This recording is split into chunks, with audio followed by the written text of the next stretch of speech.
Most of the features in our exercise are complete. We need to extract the configuration data spread out through the entire project into a single placeholder.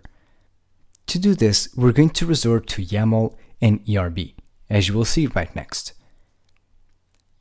We'll need to create a config.rb file inside the Courier folder.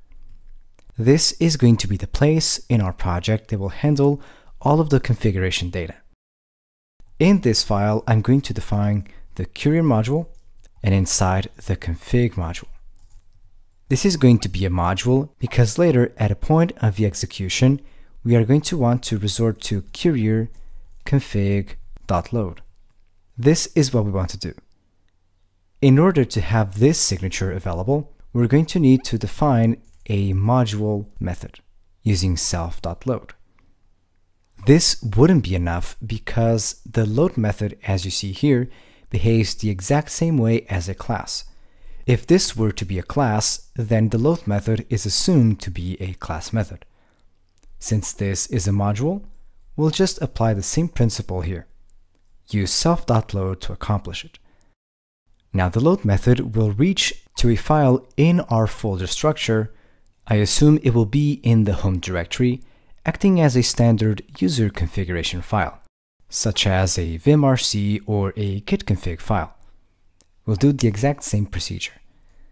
So we'll need to reach out to a file, which is going to be the result of typing in file.join, and inside we're going to use the home directory, and we'll join that path along with .courier.yaml. This is what we want. This will provide something like /home/your-user and then straight to .courier.yaml. This would be something like my case. I'm assuming your username will be different. We'll need to reach the content of that file, so you use file.read and pass in that file. Now this is just the contents of that file, but we're going to actually have to set those properties and make them available to the outside. After all, a configuration file is the source of all of the information, so it's important that we make it public. What I'm going to do specifically for this project is I'm going to use the const_set method. The first one should be user, and I'm going to reach out to content user. And I'm going to do the same thing for every other piece of information that we need to have centered in this module. One thing to know about this is that we need to pass in strings into the content because the YAML file contains string keys and not symbols. The other thing is, instead of using file.read to read the contents directly into a string, we'll use YAML.loadFile, and you pass in the file path. This is exactly what needs to be done. We reach out to the file location, we load it using YAML, and then we define as many constants as we need. This way we'll also be able to use courier config user. This is one of the examples. So from now on, instead of constantly reaching to the env variable, we'll reach directly to the courier YAML file. The final step is to go to the main courier file and call courier config.load. This way, whenever we launch the application, it will load the entire configuration file, given we have that one. Let's also make sure that when trying to load the file, we raise the exception in case there's no such file. At this point in time, there is no file. So I'm going to type in the rescue command, and I'm going to pass in an E exception, and I'm just going to raise that again. We're going to deal with this later. All I want to do now is type in bundle exec courier list. This will force the entire application to load, as well as the configuration. Should something go wrong, this line 13 will pop up that exception. So let's press enter and see what we get. Okay, this is the first one. We don't have the config file loaded correctly. So let me open it on a side and require that. Let me just go up top and require courier/config. Let's do it again. This time, let me just add in the clear statement so the screen is cleared. we don't have any local variable or method called e. That's because this was my bad. Let me try and add in a hash rocket. So let's do this again. And there you go. This time we don't get that file or directory. This is the exception that we should capture. So I'm going to copy this exact string and paste it right over here. Okay. This time what I'm going to do is I'm just going to print out a statement and type in you don't have a configuration file. And then I'm going to type in run courier setup to create it. And I'm typing in exit with the code 1. This means that one error has occurred, the application will quit, and all other applications that might need some information, then they know that the application failed. So let's try this again and hope that this message comes up. I'll press enter, and there you go. You don't have a configuration file. Let's run the command to create it. Okay, so this is taken care of. The courier setup stage will be performed in the next lesson. For now, let's focus on actually creating this file manually and hope that when trying to list for the folders, we do so successfully. So right now I'm going to clear the entire screen and I'm going to edit the exact .courier.yaml file. Notice that I'm using the home directory to place the file. You can see that it is a new file, so I'll write a standard skeleton for that. We'll need the username, the password, then the IMAP server, the SMTP server as well, and finally the sent folder. This is important for when we try to reply to an actual email or send a new one, that the copy is stored in there. As you recall from the previous lessons, inbox.send is my personal folder where the emails are stored.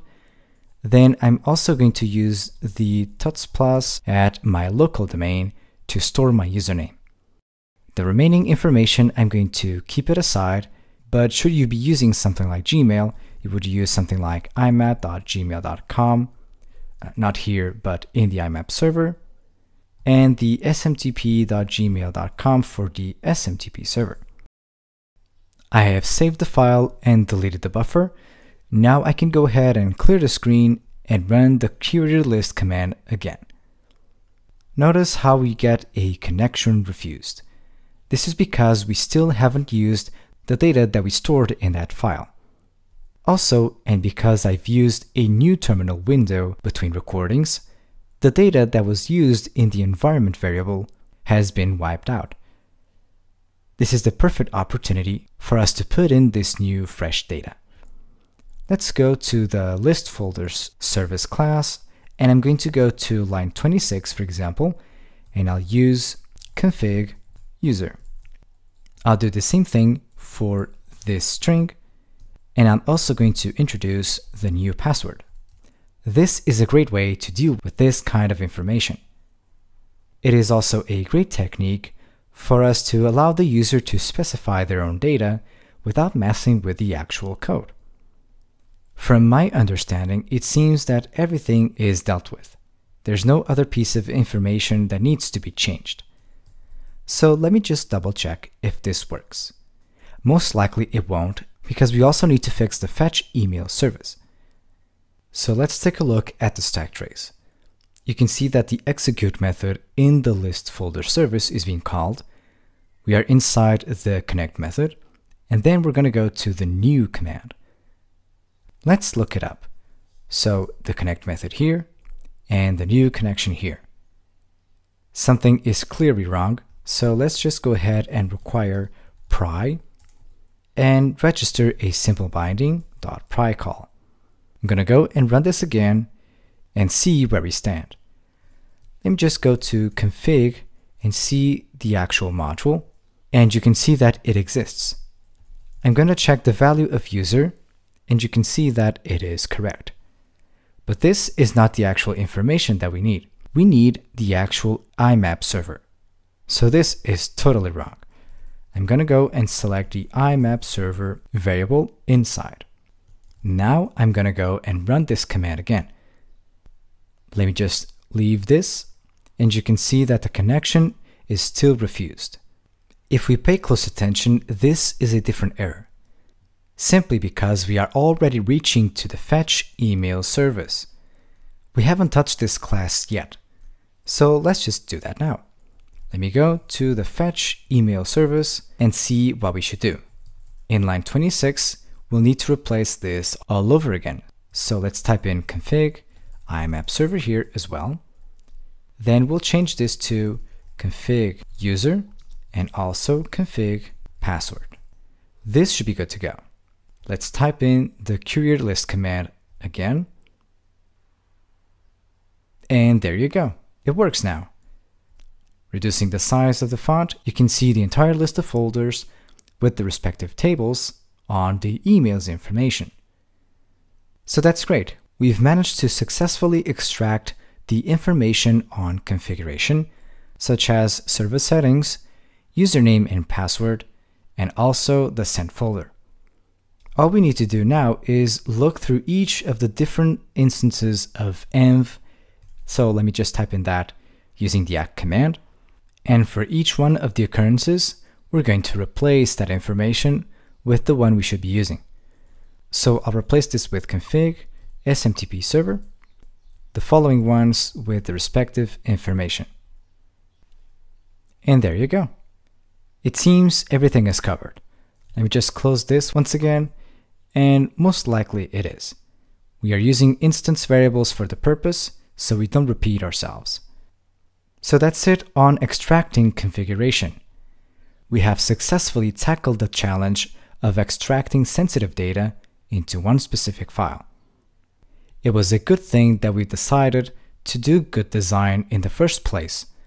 All of the data was set into variables preemptively, so we wouldn't have to repeat ourselves and type the strings constantly. So let's jump into the next lesson, where we're actually going to create that setup task. We're going to ask the user for that data, and we will generate that file for them. See you soon.